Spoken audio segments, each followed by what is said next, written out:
Om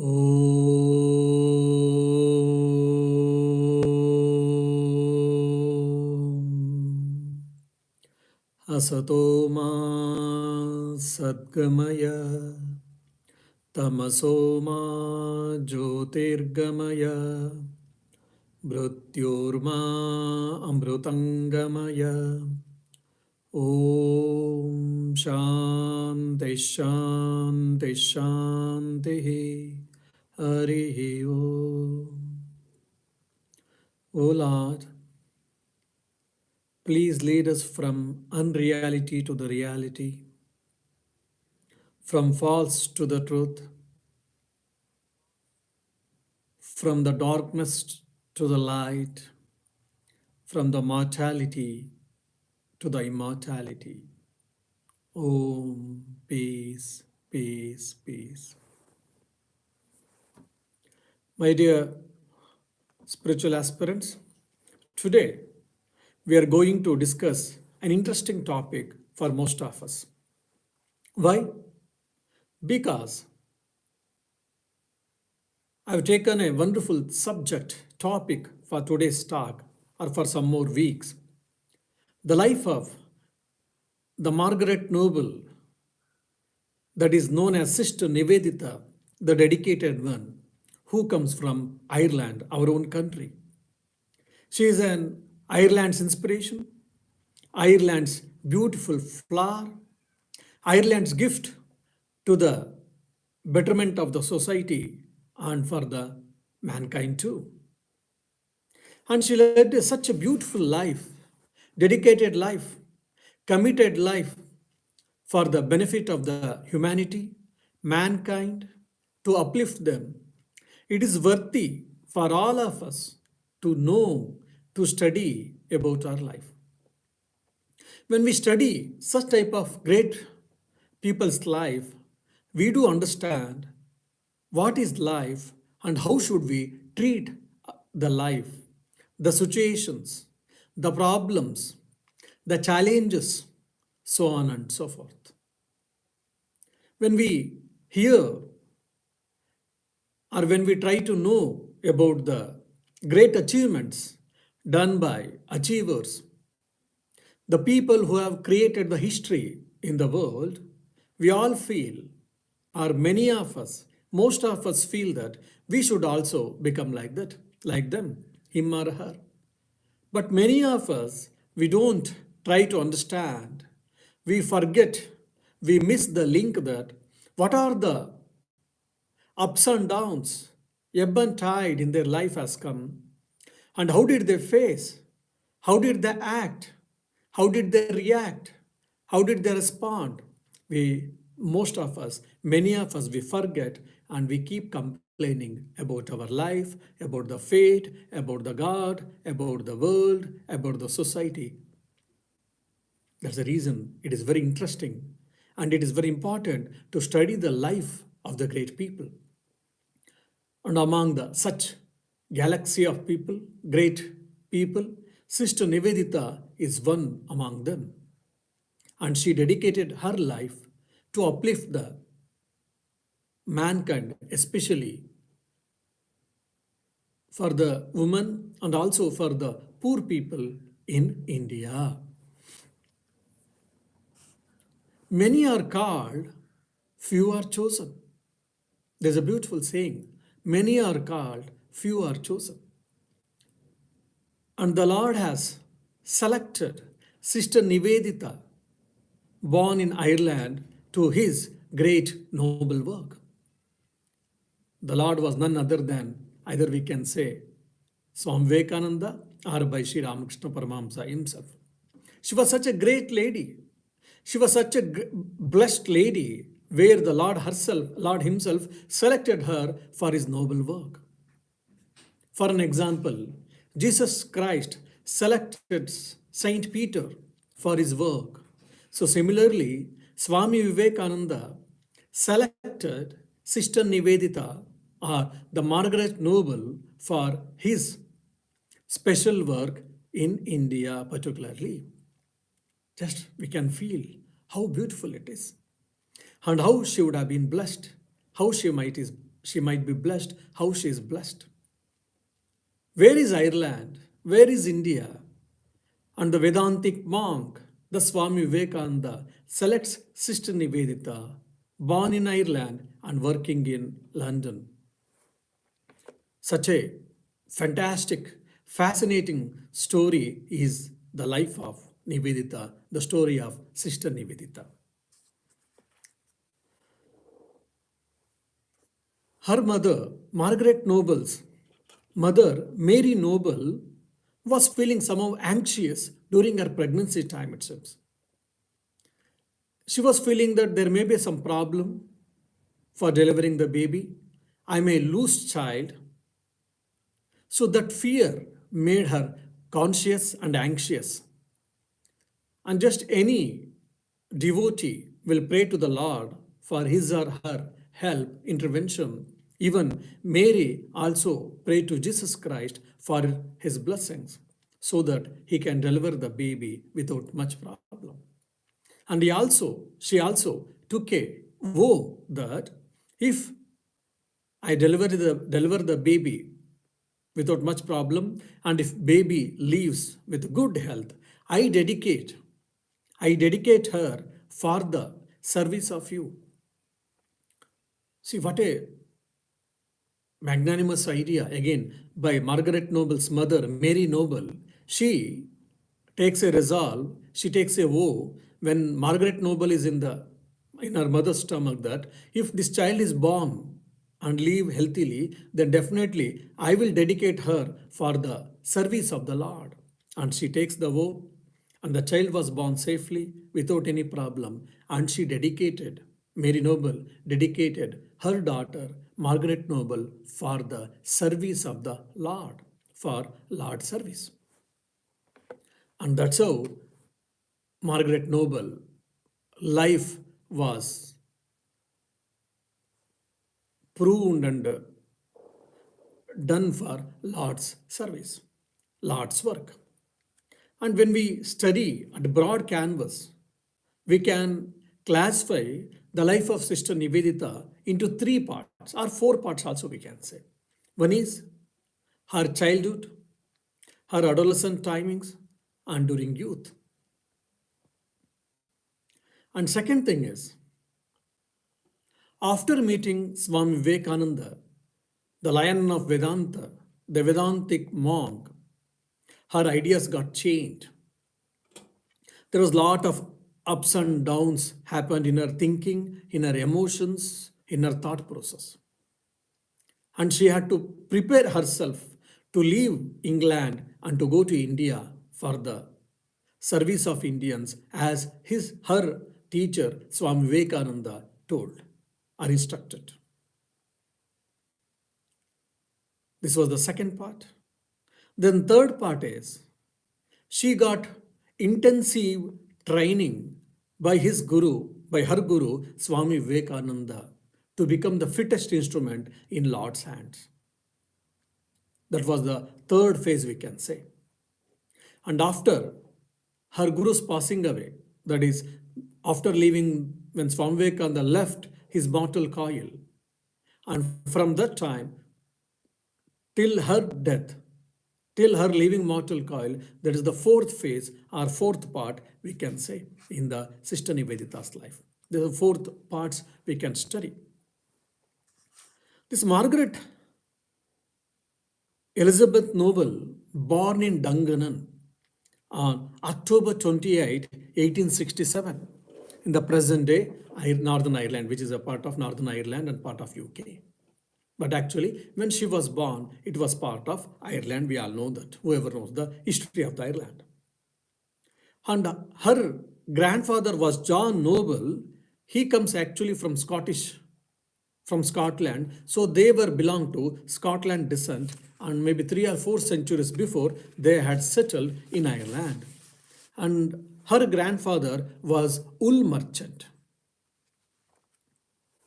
And also, during 19th century, everyone who have studied the history of Europe and with special reference to the Ireland history, every one of us, we know that Ireland had a great upsurge with respect to freedom movement.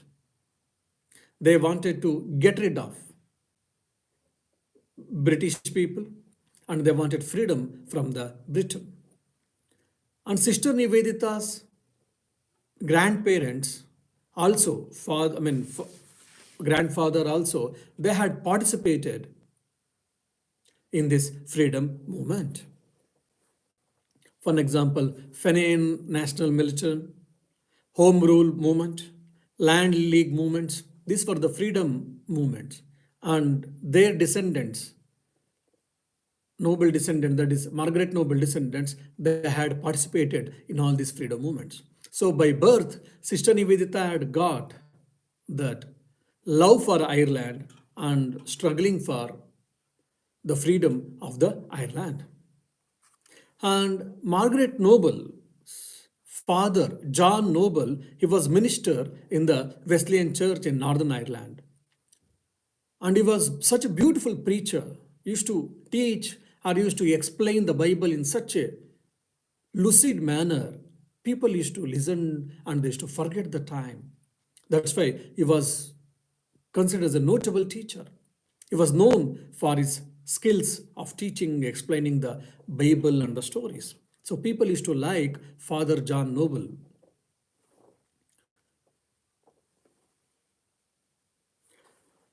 And after some time, his father Samuel, he became the minister in the Lancashire Independent College, and her Margaret Noble's mother, Mary Isabel, also followed her husband Samuel Richmond. As their first daughter, 6 children they had. Unfortunately, only 3 siblings, 2 daughters and 1 son was left out, and the other three were died during their infancy. And the first daughter, or the eldest daughter for Samuel Richmond and Mary Isabel, is the eldest daughter is Margaret Noble, our heroine of our story.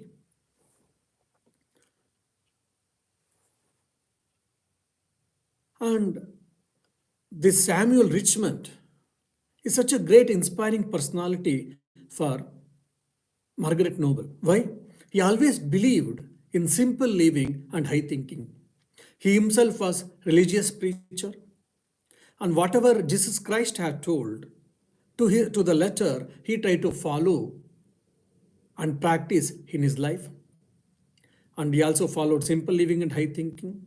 He had practiced a lot of austerities also in the name of religion and spirituality. And Margaret Noble, many times during her childhood days, she used to go along with her father for the services in church. And she used to listen with great attention she used to listen with great attention to his father's lectures or sermons on the religion, on spirituality, on Bible, or on Jesus' teachings. And also, this Samuel Richmond had so much feeling for fellow people, especially for poor people. Whenever he used to get a chance, he used to go and help the poor people. He used to serve the people. And whenever Samuel Richmond used to go to serve the people, even many times, or most of the times, whenever it was possible, even Margaret Noble, the daughter Margaret Noble, also used to follow the footsteps of his father, Samuel Richmond.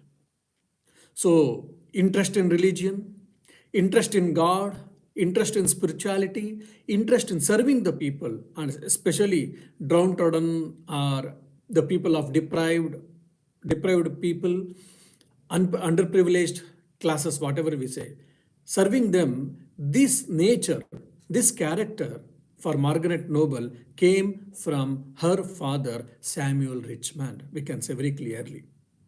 But unfortunately, and of course, probably I think I should also tell that Margaret Noble got that freedom movement from her descendants, means from forefathers, maternal side and paternal side, both sides, their grandfathers had participated in the freedom movement of Ireland.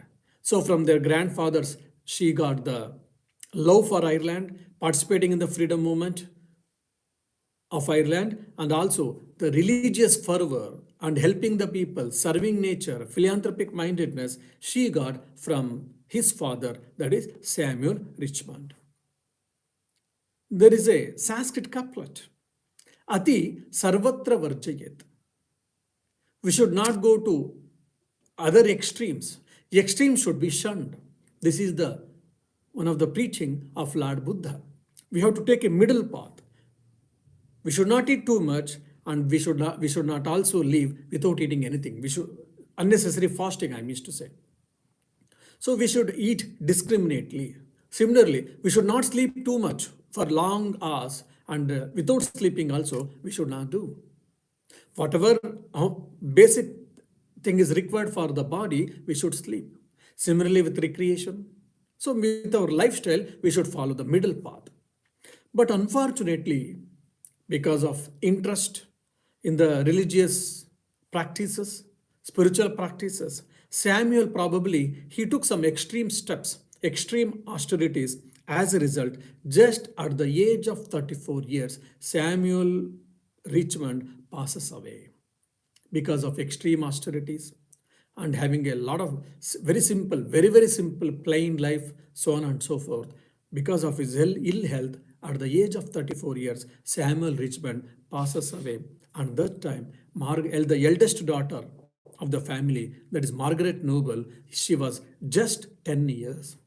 And imagine what would have been the mental situation of the mother Mary Isabel. You know, this is what life is.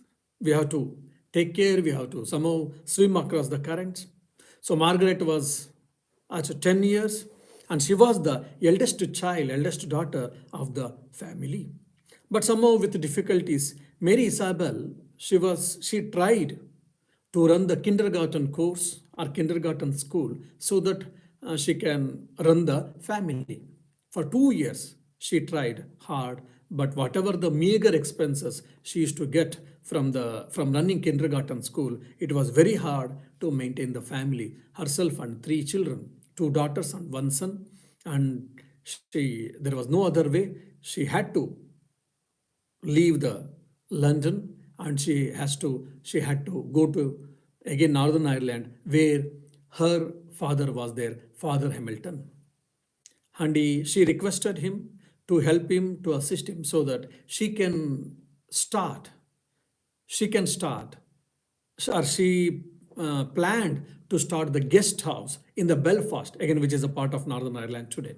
She tried to start the guest house. From that, running the guest house, she wanted to support the family from his father's help, that is Hamilton. It was done.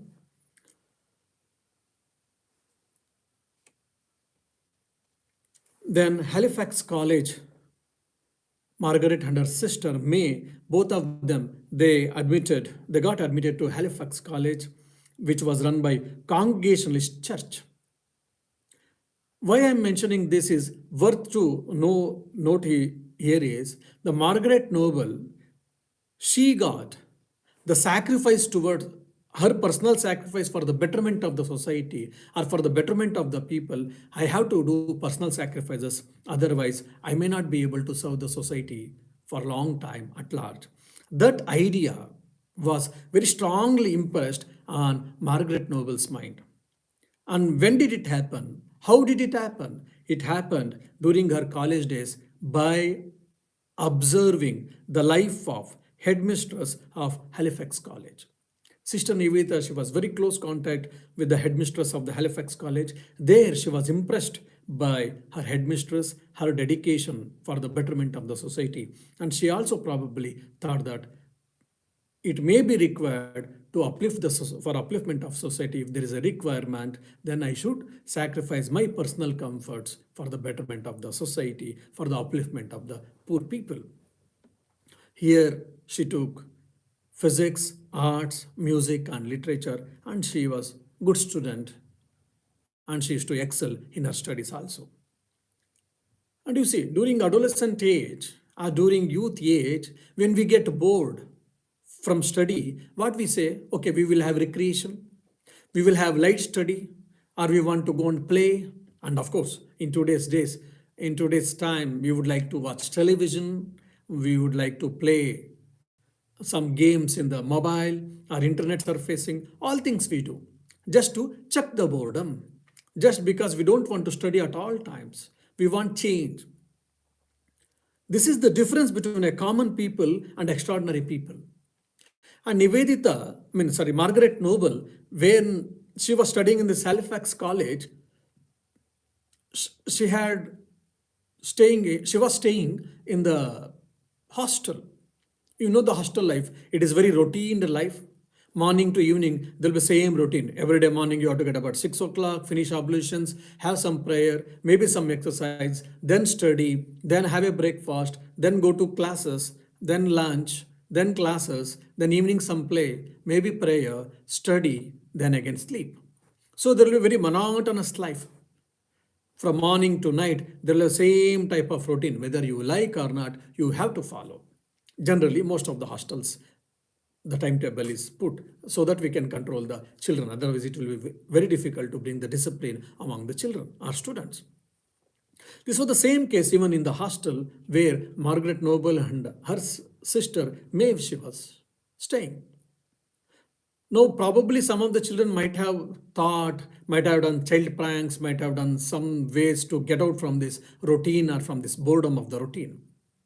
And Margaret Noble also tried to get rid of this boredom, not by playing, not by sleeping, not by chatting, not by doing some child pranks. Rather, she started studying whatever the syllabus, prescribed syllabus is there. Apart from that, literature, maybe books on literature or philosophy or whatever. So she started studying more and more to get rid of the boredom. This is a very interesting thing which we can observe in Sister Nivedita's life, that is Margaret Noble's life. And she had already lost her father. She was never pessimistic. She never cursed the God. She never cursed the fate. She never cursed the society. Or she never cursed herself. She had accepted as the things came, and she is continuing her education, pursuing her education with excellence. And to get rid of the boredom of the routine life of the hostel, she started studying more. This reminds me, a funny incident happened during our seminary. In Ramakrishna Math Mission, we have got a seminary. In 2 years, we have got intensive training. 2 or 3 years, we have got intensive training. Morning 3:30, we have to get up until 9:30 or 10. We have to study, we have to tell our prayers, meditation, japam, work, attending classes, lectures, seminars, work, so on and so forth. It will be there. One of our teacher, one of our guru, who is a monk, he was hospitalized. He had an operation. After operation, he was just taking rest as a part of medical care in the hospital. Some of the brothers, they did go there. And they asked Swamiji, how are you? He said, okay, no. Then they said, before taking the leave, they asked Swamiji, do you want anything? Do you need anything? Please let us know so that we will send through someone. The Swami, our guru or Acharya, we call Acharya, teacher, he said that, okay, I'm feeling boredom. In the hospital after operation, I'm simply lying down. Just to break this boredom, to check this boredom, kindly send a Brahma Sutra book Brahma Sutra, so that let me spend my time. You see, this Brahma Sutra is the logical treatise. Nyaya Prasthana, we say, there's a logical treatise written by sage Vyasa. It is very difficult. And it is very subtle and very difficult. You need a lot of amount of concentration, lot of preparation, your mental preparation you need to understand. And probably when we are very serious and when we have got good amount of quality time and we have got some amount of preparations for that, then only we make a venture to study this Brahma Sutras, the logical treatise on Advaita Vedanta or the non-dualistic philosophy. Here, our Acharya, our teacher is saying, just to spend time, just to pass the time, please send this Brahma Sutra book, let me read and let me spend time. When we heard this, we all heartily laughed And we felt dumbfounded. Oh my goodness, see the amount of intelligence or where his mind lives at what level.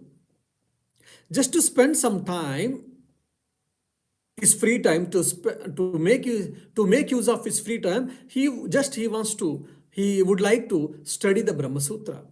That means what is his mindset? We have to prepare our mind. We have to keep dedicated mind to read and to study and to understand that. And that our Acharya, the Swami is telling that just send Brahma Sutra so that let me pass time by studying it. Because these people used to live at the level of ideas, not at the physical level, not at the sensate level. They used to live at the level of ideas.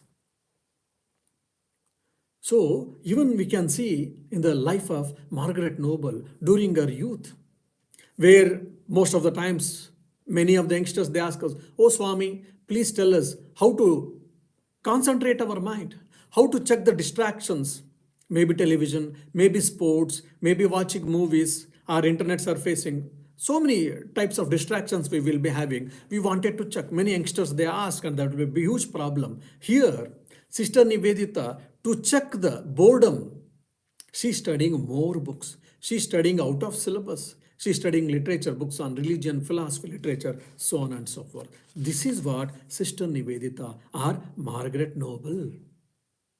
And these great people, it didn't happen in one day.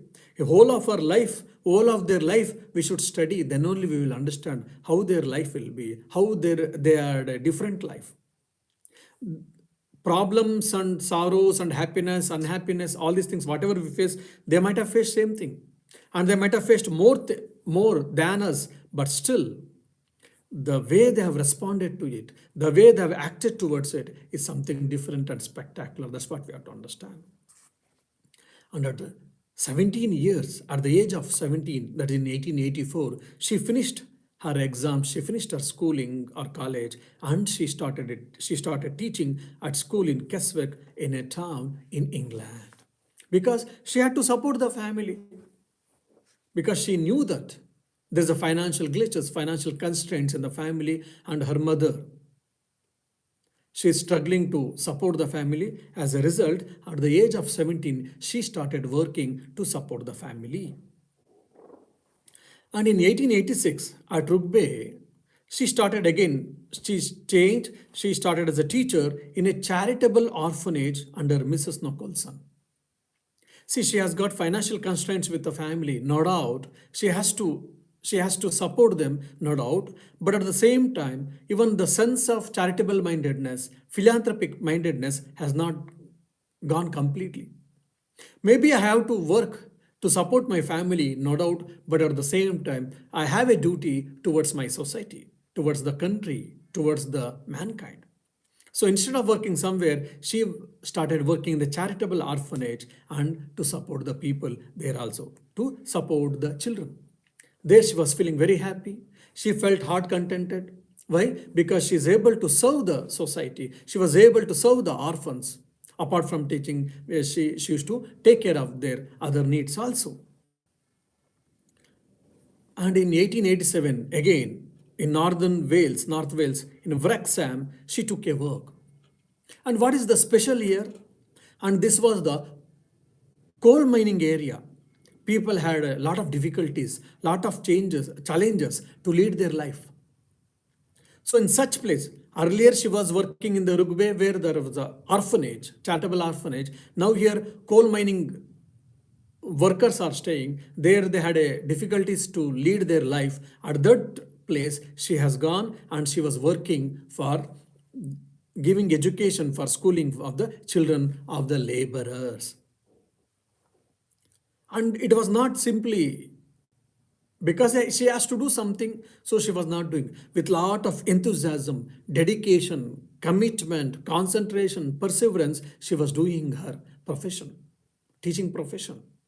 Oh, because I have paid some amount, I have to do some work to support my family. Okay, instead of helping somewhere, working somewhere, I will work here because people will be benefited. No, it was not casual for her. She had taken for heart and she was serving the people by teaching and by giving knowledge and so on and so forth. And the very interesting point is here in Wrexham, she meets an young engineer. He was very handsome, probably. Both of them, they share a common interest, common ideas. They started talking each other. They started conversing each other, and they became a good friends. They started spending time. Then slowly, their friendship turned into mature love. Now they started an young engineer and Margaret Noble, they started loving each other, they started liking each other, and they also decided on one fine day that they will marry. They decided to marry. So that means what? Margaret Noble, she's also had a love. She loved someone. And that was decided that okay, we will both of us we will decide our future life, and the date was supposed to be fixed and to be announced for the engagement. Unfortunately, that young engineer fell ill and he passed away. They had a love affair, no doubt, and they wanted to marry, but unfortunately, before announcing the date for the engagement, he passes away. The young engineer passes away, and that brought great despair, great unhappiness, sorrow, so on and so forth in the life of Margaret Noble. She felt very bad about it. Probably she might not have felt so much when her father had passed away, but today, now, she had felt that I have lost one of the good friend. Not only apart from losing my lover, I have lost one of my best friend, one of my good friend. She felt lonely. So she was unable to stay and work there in the Wrexham because of whatever the memories she was carrying about that young engineer that was taunting her mind. It was haunting her mind. So she thought that it is better, she should leave, and she left for Chester in 1889. See, even in great people's life also, they will have problems. They will have sorrow moments. They will have unhappy moments. But how do they face it? How do they react or how do they act towards it is very important. And now she started living her life with the family. And because after a long time, she's again back and she's staying with the mother and sister and brother, younger brother. She's feeling happy about it. And slowly, she continued her education career. Means as a teacher, she continued her career. And her Margaret Noble's younger sister, May Noble, also was a teacher in the Liverpool. And Margaret Noble's brother, Richmond, was pursuing his higher education there only in the college. So she also continued her work. In no time, she forgot about this love affair and all. She put her heart and soul again in the school as a teacher. But now her ideas got getting developed more and more in a different way because she had a very intensive study. She was a voracious reader. She had an intensive study with respect to education philosophy.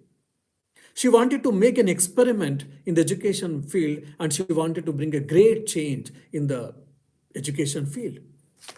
So for that reason, she was reading many education philosophers' views, ideas. While studying two people's, Pestalozzi is actually Swiss educationist reformer, and Froebel is a German education reformer. Both these people's ideas had a great impact on Sister Nivedita's mind or on Margaret Noble's mind. What was their philosophy basically, or what was their idea about the education system? In a nutshell, or in a simple way, if you want me to say, according to them, the preschool age of the child is very, very important. And education should begin not by teaching maths, science, regular schools, which we are doing today. Rather, it should begin by gratifying and cultivating the normal aptitude of the child for exercise, play, observation, imitation, and construction. That was their idea. Means we have to observe the children, we should make them to observe and should learn. And education should not be a boredom. Education should not be a bundle of a particular way so that they'll become the officers in future. It is not for that. It is for the just a fun. Have the fun while learning. And she got a lot of inspiration. She drew a lot of inspiration from these both people's ideas, and she had a conviction that I should try to materialize these ideas. And she was never just a dreamer. Many people we think that okay, I should do this, I should not do this, I should have done this. We dream, many people, and only very few people they try to put into practice or they try to materialize things.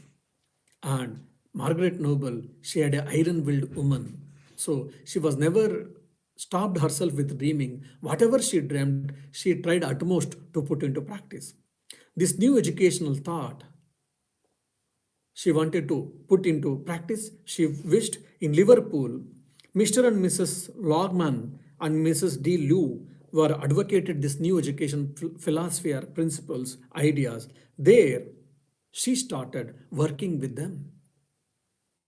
She wanted to make experiments in this new educational thoughts. She wanted to bring in, as I said, she wanted to bring a spectacular change in the education system. That's the reason she started working with them. And here only, actually, she got introduced into the Sunday Club and Liverpool Science Club, where her writings and her speeches were well recognized and welcomed. And there, Bernard Shaw and such a notable people used to come and used to give often lectures there. And Sister Nivedita, that is Margaret Noble, used to go and she used to listen to their lectures, and it was a snacks of the soul. Her probably intellect used to feel so happy, blissful by hearing such a great lectures of the noble people or great people. And in 1891, this Miss D. Liu invited Margaret to help to start a new school, again in London now.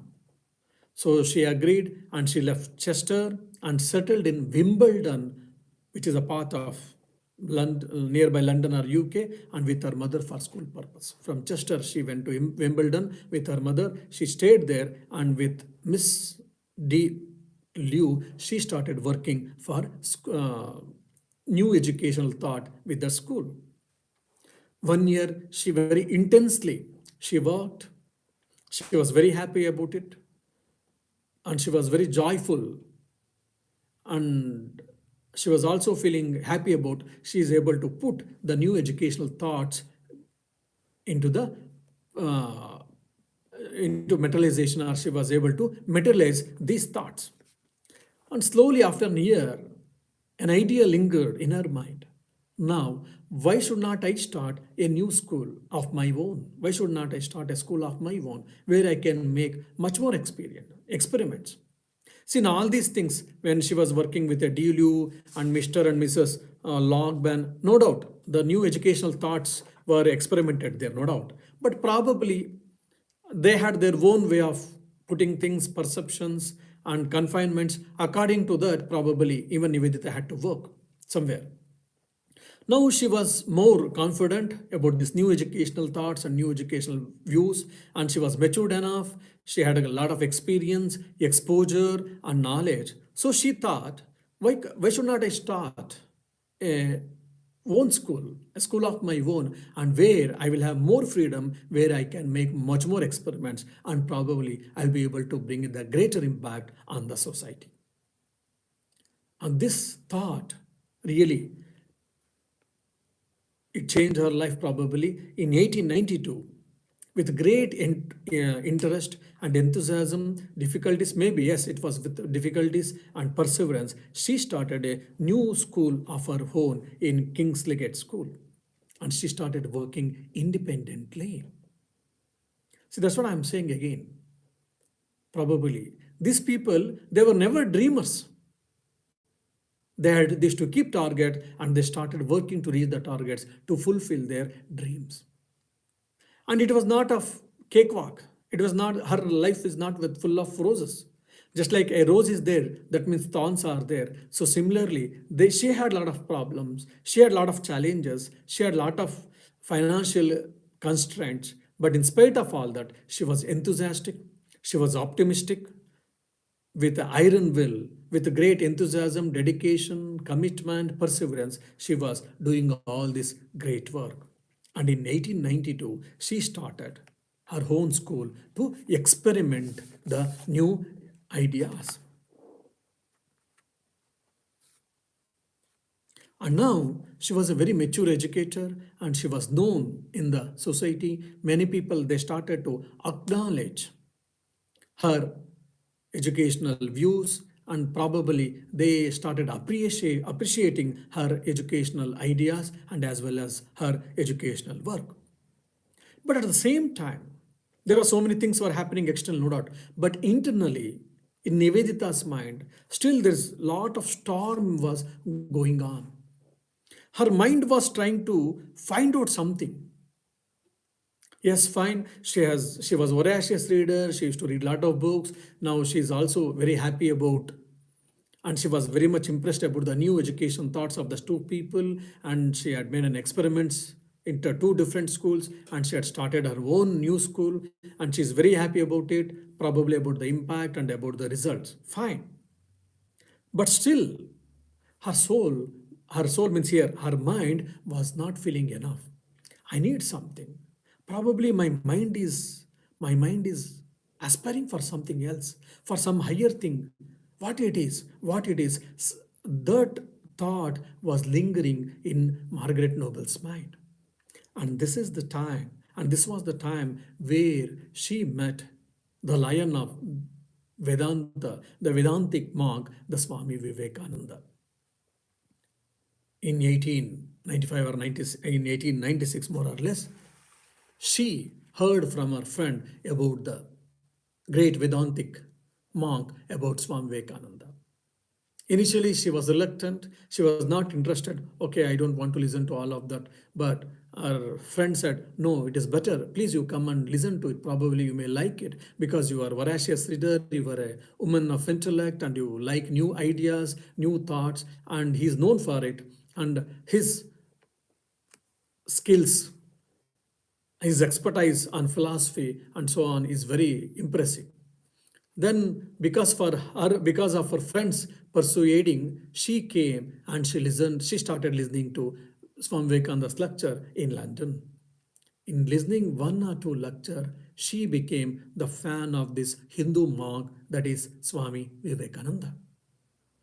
In no time, she thought that he is my master, he is my guru, he is my teacher, for whom my mind was searching for.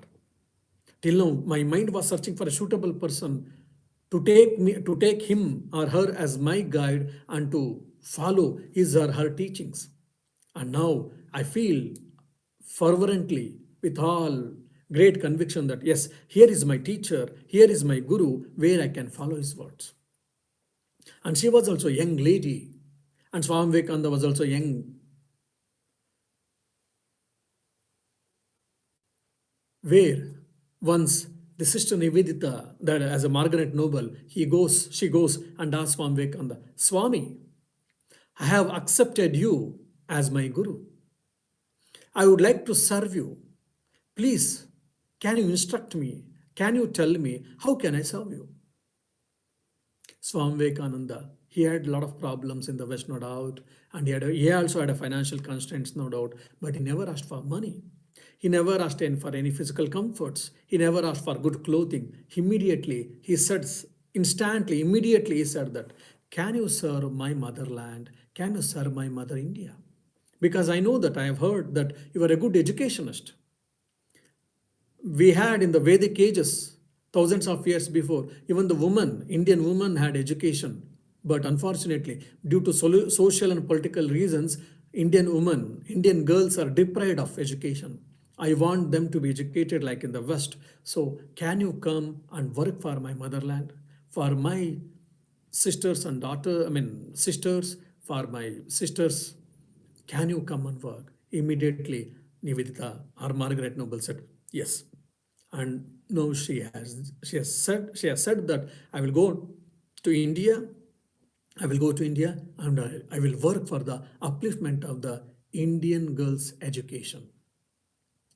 She has taken a she has said yes, she has taken a decision, she has taken a resolve, but there will be a lot of problems because age old mother is there, financial constraints are there, and she has to go for the distant land, foreign land where there is a foreign culture. She might not be knowing all that food, culture, environment, all many other challenges are there. And then what about money? All these things. Then again, one part is that she got something higher ideas, that is Vedanta, no doubt, and she got her teacher, Guru, no doubt. But now, as her Guru instructed, she has to dedicate her life, she has to redirect her life. Again, that itself was challenging for her, and there was again lot of churning is happening in her mind. And what is that, and how to understand that, and what can we understand from that, we shall try to see in our next lecture.